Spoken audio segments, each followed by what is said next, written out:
এরপর জানিয়ে দিব ট্রাম্পের ওপর বন্দুক হামলা, বিশ্ব নেতাদের উদ্বেগ। এদিকে ইসরায়েল বিরোধী অভিযান বিস্তারের হুমকি দিল ইয়েমেনের সামরিক বাহিনী।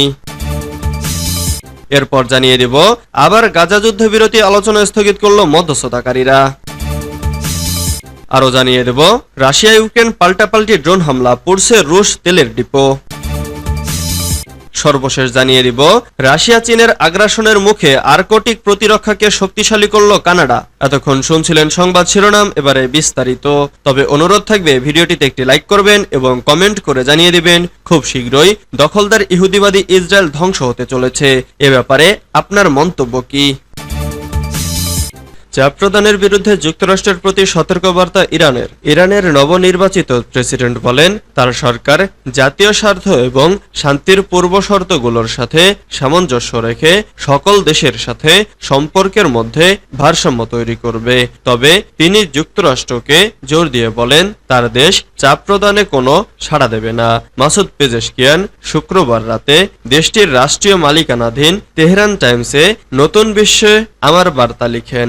এতে তিনি সর্বসাম্প্রতিক প্রেসিডেন্ট নির্বাচনের প্রশংসা করেন, যা উল্লেখযোগ্য স্থিতিশীলতার প্রদর্শন করেছে এবং আমার প্রচার অভিযানের সময় আমি যে প্রতিশ্রুতি দিয়েছিলাম তা বজায় রাখার অঙ্গীকার করেন। পেজেশকিয়ান ৬৯ বছর বয়সী হার্ট সার্জন এবং দীর্ঘদিনের আইন প্রণেতা।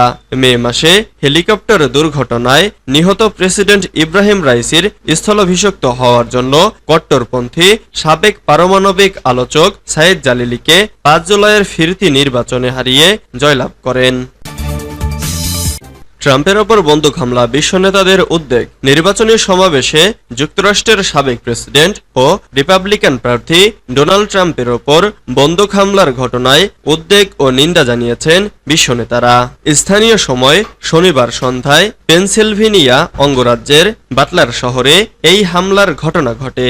এ ঘটনায় ইউরোপীয় কমিশনের president Ursula von der Leyen সামাজিক যোগাযোগ মাধ্যমে এক পোস্টে বলেছেন, ট্রাম্পের দ্রুত আরোগ্য কামনা করছি। প্রচার সমাবেশের সময় তার ওপর যে হামলা হয়েছে তাতে আমি গভীরভাবে মর্মাহত। এছাড়াও ঘটনার সময় নিহত দর্শকের কথা উল্লেখ করে তিনি বলেন, হত্যার শিকার নিরপরাধ ওই ব্যক্তির পরিবারের প্রতি সমবেদনাও জানিয়েছেন। তিনি বলেন, গণতন্ত্রে রাজনৈতিক সহিংসতার কোনো স্থান নেই। ভারতের প্রধানমন্ত্রী নরেন্দ্র মোদী বলেন, বন্ধু প্রাক্তন প্রেসিডেন্ট ডোনাল্ড ট্রাম্পের ওপর হামলায় আমি গভীরভাবে উদ্বিগ্ন। ঘটনার তীব্র নিন্দা জানাই। রাজনীতি ও গণতন্ত্রে সহিংসতার কোনো স্থান নেই। তার দ্রুত আরোগ্য কামনা করছি। আমাদের চিন্তা ভাবনা এবং প্রার্থনা এ ঘটনায় নিহতের পরিবার, আহতদের এবং আমেরিকান জনগণের সাথে রয়েছে। ইসরায়েল বিরোধী অভিযান বিস্তারে হুমকি দিল ইয়েমেনের সামরিক বাহিনী। ইয়েমেনের হুতি আন-নাসরুল্লাহ আন্দোলন সমর্থিত সশস্ত্র বাহিনী ইহুদিবাদী ইসরায়েল এবং তার সমর্থক ও পৃষ্ঠপোষকদের বিরুদ্ধে অভিযান বিস্তারের হুমকি দিয়েছেন। গতকাল শনিবার সকালের দিকে ফিলিস্তিনের অবরুদ্ধ গাজা উপত্যকার খান ইউনুস শহরের আল মাওয়াশি শরণার্থী শিবিরে ইহুদিবাদী ইসরায়েল ভয়াবহ গণহত্যা চালানোর পর এই হুঁশিয়ারি উচ্চারণ করল ইয়েমেনের সামরিক বাহিনী। গতকালের ওই গণহত্যায় ৯০ জন ফিলিস্তিনি শহীদ হয়েছেন। এছাড়া ৩০০-র বেশি মানুষ আহত হয়েছেন এবং হতাহতের মধ্যে বহু সংখ্যক নারী এবং শিশু রয়েছে। গতকালের গণহত্যা সম্পর্কে ইয়েমেনি সামরিক বাহিনীর মুখপাত্র ব্রিগেডিয়ার জেনারেল ইয়াহিয়া সারি বলেন, সশস্ত্র বাহিনী গাজার ঘটনাবলী লক্ষ্য করছে এবং দখলদার শত্রুরা গতকাল যে সর্বশেষ গণহত্যা চালিয়েছে সে বিষয়টিও ইয়েমেনি সামরিক বাহিনীর নজরে রয়েছে। তিনি বলেন, ইহুদিবাদী ইসরায়েলের এই হত্যাযোগ্য ও অপরাধ থামানোর জন্য ইয়েমেনের সামরিক বাহিনী তাদের সামর্থ্য অনুযায়ী প্রয়োজনীয় ব্যবস্থা ও পদক্ষেপ নেবে। ফিলিস্তিনি জনগণের রক্তের জন্য সত্যিকারের বিজয় এবং ইসরায়েলি শত্রু ও তার সমর্থকদের বিরুদ্ধে সামরিক অভিযান বাড়াতে দ্বিধা করবে না ইয়েমেন। আবার গাজা যুদ্ধবিরতির আলোচনা স্থগিত করল মধ্যস্থতাকারীরা। গাজা যুদ্ধবিরতির বিষয়ে ৩ দিন ধরে টানা এবং গভীর আলোচনার পর গ্রহণযোগ্য কোনো ফলাফল না আসায় আবার যুদ্ধবিরতির আলোচনা স্থগিত করে দিয়েছে মধ্যস্থতাকারী দেশগুলো। মিশরের নিরাপত্তা সূত্রগুলো গতকাল এ খবর দিয়েছে, আলোচনা স্থগিত হওয়া এবং কোনো চুক্তিতে পৌঁছাতে না পারার জন্য তারা ইহুদিবাদী ইসরায়েলকে দোষারোপ করেছে। মিশরের নিরাপত্তা সূত্রগুলো বলেছে, যুদ্ধবিরতির চুক্তিতে পৌঁছানোর ব্যাপারে ইসরায়েলের মধ্যে প্রতিশ্রুতির ঘাটতি রয়েছে। নাম প্রকাশ না করার শর্তে বার্তা সংস্থা রয়টার্সকে মিশরীয় সূত্রগুলো বলেছে, ইসরায়েলি আলোচকদের মধ্যে অভ্যন্তরীণ মতভেদের দেখা দিয়েছে এবং চূড়ান্ত পর্যায়ে তাদের আলোচনার ব্যাপারে আন্তরিকতার বিষয়টি প্রশ্নের মুখে পড়ে। তবে ইসরায়েলের ইয়েদিয়ত আহারনথ পত্রিকা জানিয়েছে, ইহুদিবাদী সরকার এখনো আলোচনার প্রক্রিয়া বন্ধ করেননি। গাজা যুদ্ধবিরতির ব্যাপারে গভীর আলোচনার মধ্যে ইহুদিবাদী ইসরায়েল গাজা উপত্যকায় কমপক্ষে 2টি বর্বর হত্যার ঘটনা ঘটিয়েছে, যাতে 400-র বেশি মানুষ হতাহত হয়েছেন। ইসরায়েলের এই গণহত্যা গাজা যুদ্ধবিরতির প্রক্রিয়ায় প্রভাব ফেলে থাকতে পারে। রাশিয়া ইউক্রেন পাল্টাপাল্টি ড্রোন হামলা পড়ছে রুশ তেলের ডিপো।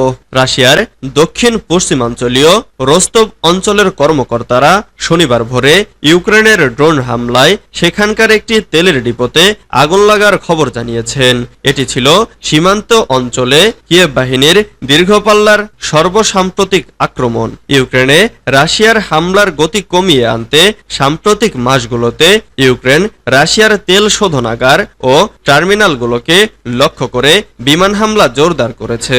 ইউক্রেনের পূর্বাঞ্চলে সীমান্ত রেখা বরাবর মস্কোর সেনাবাহিনীর ক্রমাগত আক্রমণ যুদ্ধের তৃতীয় বছরে সৈন্য ও গোলাবারুদের ঘাটতি বাড়িয়ে দেশটির প্রতিরোধ করার ক্ষমতাকে দিন দিন দুর্বল করে তুলছে।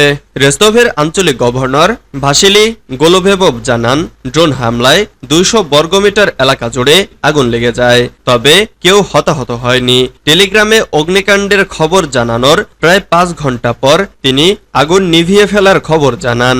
রুশ প্রতিরক্ষা মন্ত্রণালয় শনিবার জানিয়েছে, রেস্তোভ অঞ্চলে 2টি ড্রোন প্রতিহত করা ছাড়াও রাশিয়ার বিমান প্রতিরক্ষা ব্যবস্থা দেশটির পশ্চিমাঞ্চলীয় কুরস্ক ও বেলগোরদ অঞ্চলে 2টি ড্রোন ধ্বংস করতে সমর্থ হয়েছে।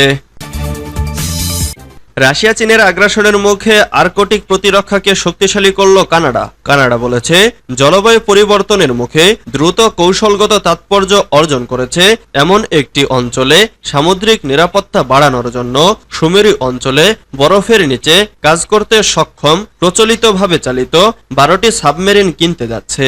কানাডা ন্যাটো সদস্যদের মধ্যে সবচেয়ে কম ব্যয়কারী অন্যতম দেশ। প্রতিরক্ষা খাতে জিডিপির 2% ব্যয় করার জন্য জোটটির প্রতিশ্রুতি পূরণ করতে এই ক্রয়টি অটোয়ার ওপর প্রবল চাপ কমাতে সাহায্য করবে বলে ধারণা করা